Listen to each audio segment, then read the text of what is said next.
Hello friends, എല്ലാവർക്കും നമസ്കാരം. ഞാൻ ഇടുന്ന വീഡിയോ എല്ലാം നിങ്ങൾ കാണുമെന്ന് ഞാൻ വിശ്വസിക്കുന്നു. അപ്പോൾ അതിൻ്റെ എന്തെങ്കിലും കമൻറ്റുകളുണ്ടെങ്കിൽ എന്നെ അറിയിക്കണം. അപ്പോൾ വീണ്ടും ഞാൻ അടുത്തൊരു വീഡിയോ ചെയ്യുകയാണ്. ആ റെസിപ്പി ഞാൻ നിങ്ങൾക്ക് ഷെയർ ചെയ്യാം. തേങ്ങ അരയ്ക്കാത്ത ഒരു മീൻ കറിയാണ്, കുറുകിയ ചാറോടുകൂടിയുള്ള ഒരു കറിയാണ് ഞാൻ ഇവിടെ ഉണ്ടാക്കാൻ പോകുന്നത്. എനിക്കിന്ന് കിട്ടിയിട്ടുള്ളത് ഈ മുള്ളുവാളയെന്ന് പറഞ്ഞ മീനാണെന്ന് കിട്ടിയത്. അത് ഞാൻ കഴുകി വൃത്തിയാക്കി വെച്ചിട്ടുണ്ട്. അത് ചെയ്യുന്നത് എങ്ങനെയാണെന്ന് ഞാൻ കാണിക്കാം. ഇത് ചോറിൻ്റെ കൂടെയും ചപ്പാത്തിയുടെ കൂടെയും കപ്പയും മീനുമായിട്ടൊക്കെ കഴിക്കാൻ നല്ല കോമ്പിനേഷനുള്ള മീൻ കറിയാണ്.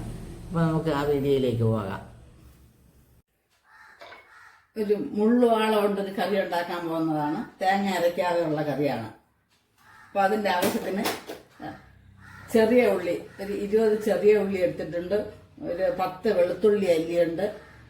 3 പച്ചമുളക്, ഒരു ചെറിയ നെല്ലിക്ക വലുപ്പത്തിലുള്ള പുളി എടുത്തിട്ടുണ്ട്. ഒരു തക്കാളി ഇത് ചെറുതായിട്ട് അരിഞ്ഞു വെച്ചിട്ടുണ്ട്. പിന്നെ ഒരു മുരിങ്ങയ്ക്കയുടെ പകുതി അതും ചെറുതായിട്ട് അരിഞ്ഞു വെച്ചിട്ടുണ്ട്. ഈ ചെറിയ ഉള്ളിയും വെളുത്തുള്ളിയും പച്ചമുളകും കൂടി ഒന്ന് ചതച്ചെടുക്കണം.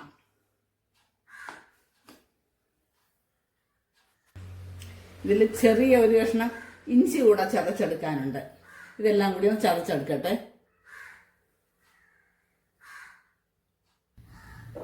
ചൂടായ ചട്ടിയിലേക്ക് ഒരു 2 ടേബിൾ സ്പൂൺ എണ്ണ ഒഴിച്ചു കൊടുക്കാം.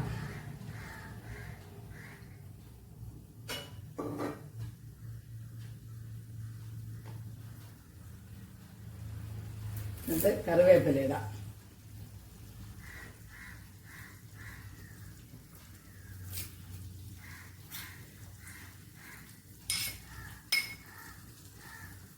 രണ്ട് ടേബിൾ സ്പൂൺ മുളക് പൊടി എടുത്ത് വെച്ചിട്ടുണ്ട്. ആ മുളക് പൊടി ഇതിലേക്ക് ഇടാം. മുളക് പൊടി നല്ലവണ്ണം ഒന്ന് കളറൊന്ന് മാറി വരണം. മാറി വന്നിട്ടുണ്ട്. ഇനി അതിലേക്ക് നമ്മൾ ചതച്ച് ചേർക്കുന്ന ഇഞ്ചി, വെളുത്തുള്ളി, ചെറിയ ഉള്ളി, വെളുത്തുള്ളി, പച്ചമുളക് ഇതൊക്കെ കൊടുക്കണം.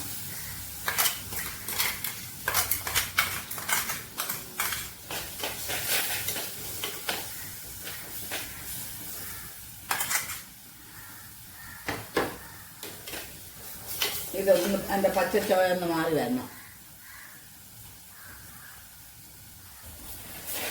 ഇതിൻ്റെ പച്ചച്ചോയ എല്ലാം മാറി വന്നിട്ടുണ്ട്. ഇതിലേക്ക് നേരത്തെ കാണിച്ച പുളി പിഴിഞ്ഞ് വെച്ചേക്കുന്നതാണ്, അതൊഴിച്ചു കൊടുക്കാം.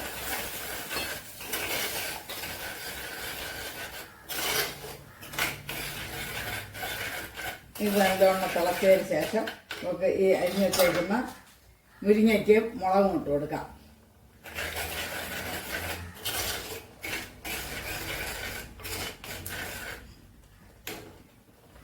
ഇനി അതിലേക്ക് ആദ്യം ഉപ്പിടാം. ആവശ്യത്തിനുള്ള ഉപ്പിട്ട് കൊടുക്കാം. ഉപ്പും കൂടെ അരിഞ്ഞ് എല്ലായിടത്തും ആയതിനു ശേഷം അല്പം വെള്ളം കൂടി ചേർത്ത് കൊടുക്കാം.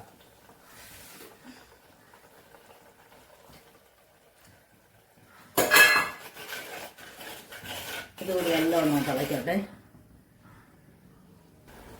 ഇത് നല്ലവണ്ണം തിളച്ചിട്ടുണ്ട്. ഇതിലേക്ക് ഒരു മുരിങ്ങയ്ക്കയുടെ പകുതി അരിഞ്ഞു വെച്ചേക്കുന്നതാണ്. ഇതിട്ട് കൊടുക്കാം. ഈ തക്കാളി കൂടി ഇട്ട് കൊടുക്കാം. തക്കാളി ചെറുതായിട്ട് നീളത്തിൽ കീറി വെച്ചേക്കുകയാണ്. ഇതുകൂടി ഇട്ട് കൊടുക്കാം.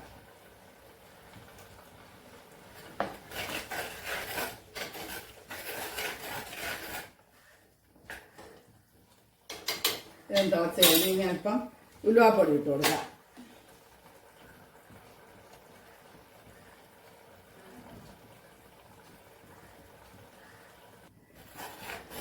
ഇതെല്ലാം നല്ലവണ്ണം തിളച്ച് കുറുകിയിട്ടുണ്ട്. പിന്നെ ഞാൻ അരിഞ്ഞ് വെച്ചേക്കുന്ന മുള്ളുവാള ഇട്ട് കൊടുക്കാം. ഓരോന്നായിട്ട് ഇതിൽ താഴ്ത്തി ഇട്ട് കൊടുക്കാം.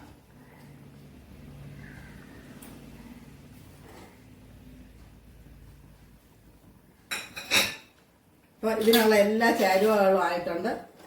ഇനി ഇത് നല്ലവണ്ണം തിളച്ച് കുറുകി എണ്ണയൊക്കെ നല്ല മീതെ തെളിഞ്ഞ് വരുമ്പോൾ അല്പം കറിവേപ്പില കൂടെ ഊരിയിട്ട് ഇതിനെ നിർത്താം. ഒരു 5 മിനിറ്റ് ഇരുന്ന് തിളയ്ക്കട്ടെ. ഇപ്പം മീൻകറി നല്ലവണ്ണം റെഡി ആയിട്ടുണ്ട്. നല്ലവണ്ണം വറ്റി വന്നിട്ടുണ്ട്. ഇനി അതിലേക്ക് അല്പം കറിവേപ്പില ഊരിയിട്ട് പച്ച വെളിച്ചെണ്ണ ഒഴിക്കണം.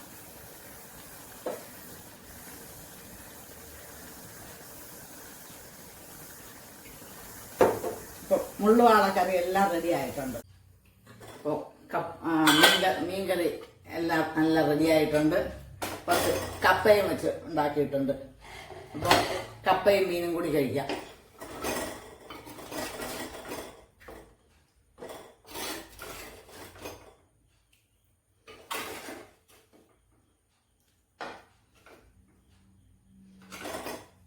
കപ്പയും കൂടി മീനും കൂടി നല്ല സൂപ്പറാണ്.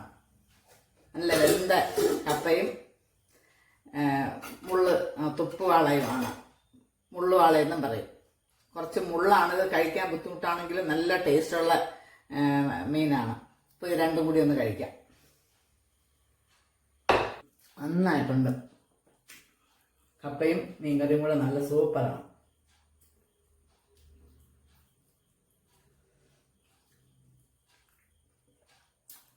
ശരി, എന്നാൽ അടുത്ത ദിവസമായിട്ട് ഞാൻ നാളെ കാണാം.